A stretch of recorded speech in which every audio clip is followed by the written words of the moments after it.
Hello friends, ఇప్పుడు ఈ ట్రిప్లో మనం చేయబోతున్నాం బెజవాడ టు న్యూ ఢిల్లీ.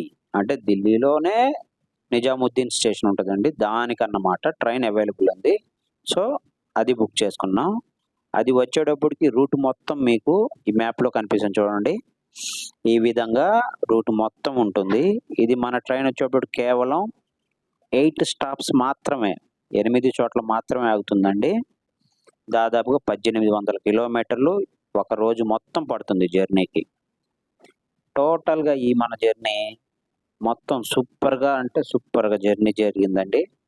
దానికి మెయిన్ రీజన్ మరి మన లక్ ఎట్లా ఉందంటే, మనం వస్తే సినిమా హాల్ అంతా మన కోసమే ఉన్నట్టు ఉండిద్ది అన్నమాట. అదేవిధంగా ఇక్కడ ట్రైన్ కూడా మస్తుగా ఎంటైర్ బోగీలో ఉన్నది కేవలం 6-7 మెంబర్స్ మాత్రమే. ఈ జర్నీ మొత్తం కూడా మ్యాక్సిమం పీస్ ఆఫ్ మైండ్తో నేచర్ని ఎంజాయ్ చేస్తూ, ఎటువంటి డిస్టర్బెన్స్ అన్నది లేకుండా తినడం, సినిమాలు చూడటం, పడుకోవటం, మరొక పనేవి లేదండి. 26 అవర్స్ అరౌండ్ జర్నీ జరిగింది, కానీ ఏం మాత్రం బోర్ ఫీల్ అవ్వాల. ఎటువంటి డిస్టర్బెన్స్ లేదు, ఎటువంటి అలసట అన్నది రాలేదు. అంత పీస్ ఆఫ్ మైండ్తో కామ్గా జర్నీ మొత్తం చాలా సూపర్గా జరిగిందండి. ఈ మన నిజంగా లక్ అనే అనుకోవాలా. ఇంత ఎంటీగా అయితే దొరకదు.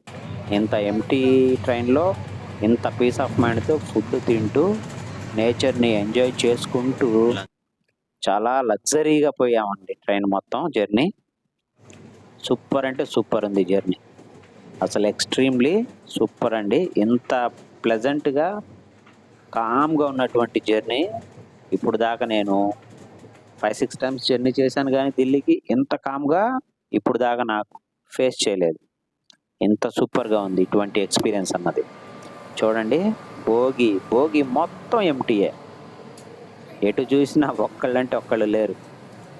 ట్రైన్ నేను ఎక్కిన కాడి నుంచి విజయవాడ నుంచి ఢిల్లీకి వెళ్ళేదాకా కేవలం 7 or 8 మెంబర్స్ కంటే లేరండి ఎంటైర్ ట్రైన్లో. సూపర్గా ఉంది. థ్యాంక్ యూ అండి. మీరు ఈ నేచర్ని కొంత ఎంజాయ్ చేస్తున్నారని అనుకుంటున్నాను. Please like, share and subscribe. Thank you friends.